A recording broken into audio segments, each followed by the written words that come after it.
ఓం శ్రీ మాత్రే నమః. భక్తి భాస్కర ఛానల్కు స్వాగతం. హిందూ ధర్మంలో శంఖానికి ఎంతో ప్రత్యేకత ఉంది. శంఖాన్ని ఊదడం ద్వారా వెలువడే ధ్వని కేవలం శబ్దమే కాదు, అది ఒక శక్తివంతమైన కంపనం. శంఖాన్ని ఊదడం వలన కలిగే ప్రధాన ప్రభావాలు ఇవి. శంఖం నుండి వెలువడే శబ్దం ఓం అనేది ధ్వనికి దగ్గరగా ఉంటుంది. ఈ ధ్వని సృష్టి ప్రారంభాన్ని మరియు విశ్వంలోని శక్తిని సూచిస్తుంది. పూజ ప్రారంభంలో శంఖాన్ని ఊదడం అంటే ఆ ప్రాంతంలో ఉన్న భగవంతుడి శక్తిని మరియు విశ్వశక్తిని ఆహ్వానించడం. శంఖనాదం యొక్క కంపనాలు చుట్టుప్రక్కల వాతావరణంలో వ్యాపించి నకారాత్మక శక్తిని మరియు దుష్ట శక్తులను దూరం చేస్తాయి. పాతకాలంలో ఆలయాలలో లేదా ఇళ్లలో శంఖం ఊదడం వలన ఆ ప్రాంతం మొత్తం పవిత్రత సంతరించుకుంటుందని నమ్మేవారు. శంఖధ్వని ఉన్న చోట అంతా శుభప్రదం మరియు ప్రశాంతంగా ఉంటుంది.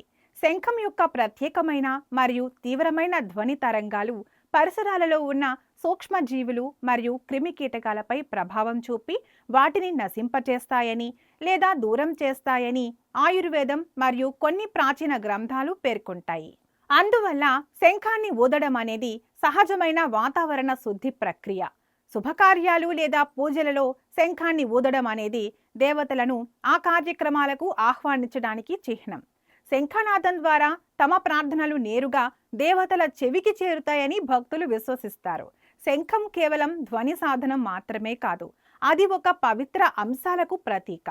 శంఖాన్ని ప్రధానంగా శ్రీ మహావిష్ణువుకు సంబంధించినదిగా భావిస్తారు.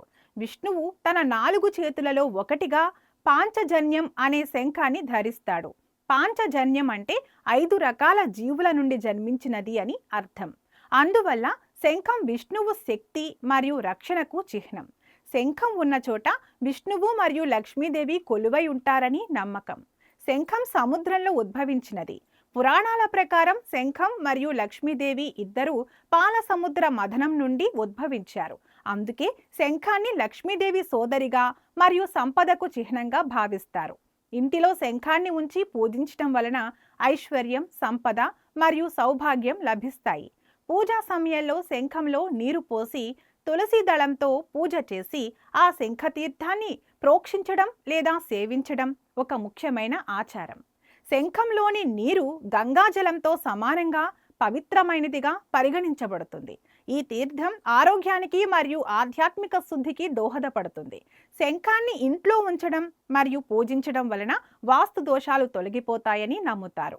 ముఖ్యంగా కుడివైపుకు తిరిగిన శంఖమును లక్ష్మీ స్వరూపంగా భావించి దానిని పూజా మందిరంలో ఉంచుతారు.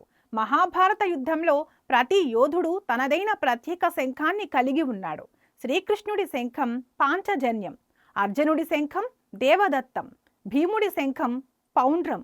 యుద్ధం ప్రారంభమయ్యే ముందు శంఖనాదం చేయడం అనేది యుద్ధ ప్రకటనగా, యోధులలో ధైర్యాన్ని నింపడానికి మరియు శత్రువులలో భయాన్ని కలిగించడానికి ఉపయోగపడింది. శంఖధ్వని ఎప్పుడూ విజయం మరియు ధర్మస్థాపనను సూచిస్తుంది.